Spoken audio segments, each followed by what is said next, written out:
Hey everyone, welcome back to the channel. Today we're tackling one of the most debated topics in nutrition and health: coffee. Is it good for you? Is it bad for you? Should you be drinking it at all? I get asked about coffee all the time in my practice, and the answer might surprise you because the science has actually shifted quite a bit over the years. Let me start by saying, I love coffee. I'm not going to pretend I'm some unbiased observer here. I drink coffee every morning, and I'm definitely not alone. Coffee is one of the most widely consumed beverages in the world. Billions of cups are consumed every single day. So if it were truly bad for us, that would be a pretty big problem. But here's what's interesting. For decades, coffee had this reputation as being unhealthy. It was seen as something you should limit or avoid. Your grandmother probably told you it would stunt your growth or give you heart problems. And there were actually some studies that seemed to support these concerns. But as our research methods have improved and we've done larger, longer-term studies, the picture has changed dramatically. So let's break this down systematically. What is coffee actually doing to your body? When you drink coffee, you're getting hundreds of different compounds. But the one everyone focuses on is caffeine. Caffeine is a stimulant that blocks adenosine receptors in your brain. Adenosine is a neurotransmitter that builds up throughout the day and makes you feel tired. When caffeine blocks these receptors, you feel more alert and awake. This is why that morning cup of coffee feels so good. But caffeine does more than just wake you up. It increases your heart rate slightly, raises your blood pressure temporarily, and stimulates your nervous system. This is where some of the health concerns originally came from. If coffee raises blood pressure, surely it must be bad for your heart, right? Well, not exactly. Here's what the research actually shows. For most people, the temporary rise in blood pressure from coffee is very small and doesn't persist throughout the day. Your body develops tolerance to this effect pretty quickly. And when we look at long-term studies following thousands of people over many years, regular coffee consumption is actually associated with a lower risk of heart disease, not higher. Multiple large studies have found that people who drink 3 to 5 cups of coffee per day have the lowest risk of cardiovascular disease compared to people who drink no coffee or excessive amounts. Now, does that mean coffee prevents heart disease? Not necessarily. This is where we need to be careful about correlation versus causation. But what it does tell us is that for most healthy adults, moderate coffee consumption doesn't appear to harm the heart, and may even be protective. Let's talk about some specific health outcomes where coffee has been studied extensively. One of the most consistent findings is the relationship between coffee and type 2 diabetes. Multiple studies have shown that regular coffee drinkers have a significantly lower risk of developing type 2 diabetes. We're talking about a 20 to 30% reduction in risk for people who drink 3 to 4 cups daily compared to non-drinkers. And interestingly, this benefit seems to apply to both regular and decaf coffee, which suggests it's not just the caffeine, but other compounds in coffee that are beneficial. Coffee is incredibly rich in antioxidants. In fact, for many people in Western diets, coffee is their single largest source of antioxidants. Coffee contains compounds like chlorogenic acid and quinoids that have anti-inflammatory and antioxidant properties. These may help protect cells from damage and reduce inflammation in the body. There's also fascinating research on coffee and brain health.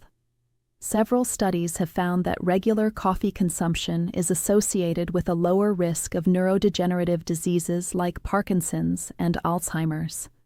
The effect seems particularly strong for Parkinson's disease, where coffee drinkers have up to a 60% lower risk. For Alzheimer's and dementia, the association is more modest but still significant. Again, we can't say coffee prevents these diseases, but the association is intriguing and has been replicated across multiple studies. Coffee and liver health is another area where the evidence is surprisingly positive. Studies show that coffee drinkers have lower rates of liver disease, including cirrhosis and liver cancer. Regular coffee consumption appears to slow the progression of liver disease in people who already have liver problems. Some research suggests this might be because coffee reduces inflammation and scarring in the liver. Now, before you start thinking coffee is some miracle beverage, let's talk about the downsides and who should be careful with coffee. First and foremost, caffeine is a drug, and like any drug, it can cause side effects, especially at higher doses. Common side effects include jitteriness, anxiety, rapid heartbeat, digestive issues, and sleep problems. Sleep is a big one. Caffeine has a half-life of about 5 to 6 hours, which means that if you drink coffee at 3 p.m., half of that caffeine is still in your system at 9 p.m. For some people, especially those who are slow metabolizers of caffeine, it can significantly disrupt sleep even if you don't feel wired. And we know that poor sleep has cascading negative effects on virtually every aspect of health. So if you're having trouble sleeping, your coffee habit might be contributing, especially if you're drinking it in the afternoon or evening. Anxiety is another concern. If you're prone to anxiety or panic attacks, caffeine can definitely make things worse. It activates your sympathetic nervous system, the fight or flight response, which is exactly what you don't want when you're already anxious.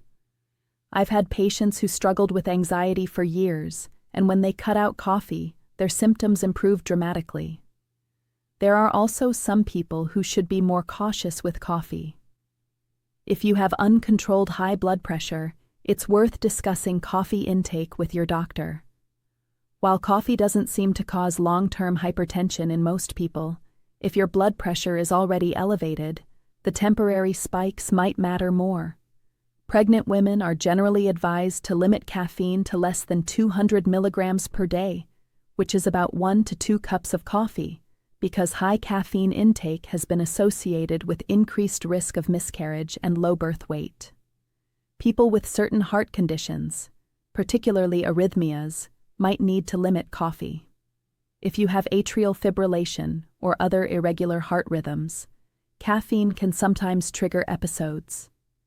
Though interestingly, recent research suggests that moderate coffee intake doesn't increase the risk of developing these conditions in the first place. If you have acid reflux or GERD, coffee can be problematic because it relaxes the lower esophageal sphincter and increases stomach acid production. Many people with reflux find their symptoms improve when they cut back on coffee. Let's talk about dependency and withdrawal. Yes, you can become dependent on caffeine. If you drink coffee regularly and then suddenly stop, you'll likely experience withdrawal symptoms. The most common is a headache, often a pretty bad one, that can last a few days. You might also feel fatigued, irritable, have difficulty concentrating, and feel generally miserable. This usually peaks at 1 to 2 days after stopping and resolves within a week. This is why if you want to quit or cut back on coffee, it's better to taper gradually rather than going cold turkey. Now here's an important point about how coffee affects different people differently. There's significant genetic variation in how quickly people metabolize caffeine. Some people are fast metabolizers who can drink coffee in the evening and sleep fine. Others are slow metabolizers who feel jittery from a single cup and have trouble sleeping if they drink it past noon. This is controlled by a gene called CYP1A2. If you find that coffee makes you feel terrible or disrupts your sleep even in small amounts, you're probably a slow metabolizer, and it's perfectly fine to avoid it. What about all the stuff people add to coffee? This is where things can go wrong nutritionally. Black coffee has virtually no calories, but when you start adding sugar, flavored syrups, whipped cream, and other additions, you can turn a healthy beverage into something that's more like a dessert. A large flavored latte with whipped cream can have 400 to 600 calories and as much sugar as a can of soda. So if you're drinking multiple specialty coffee drinks per day, that can definitely impact your health negatively, But it's not the coffee that's the problem, it's everything else. Let's address some specific myths I hear all the time. Does coffee dehydrate you? No, not really. While caffeine is a mild diuretic, the fluid you're getting from the coffee more than makes up for any increased urination. Coffee does count toward your daily fluid intake. Does coffee stunt your growth? No. This is an old myth with no scientific basis. Does coffee cause cancer? Actually, the opposite appears to be true. Coffee has been associated with lower rates of several types of cancer, including liver and colorectal cancer. The World Health Organization removed coffee from its list of possible carcinogens and actually noted it might be protective against some cancers. So what's the bottom line here?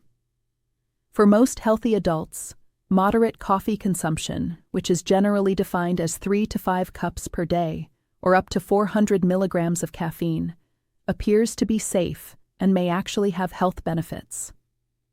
The evidence suggests it may lower risk of type 2 diabetes, certain cancers, liver disease, Parkinson's disease, and possibly Alzheimer's disease. It doesn't appear to increase risk of heart disease in most people and may even be protective. However, coffee isn't for everyone.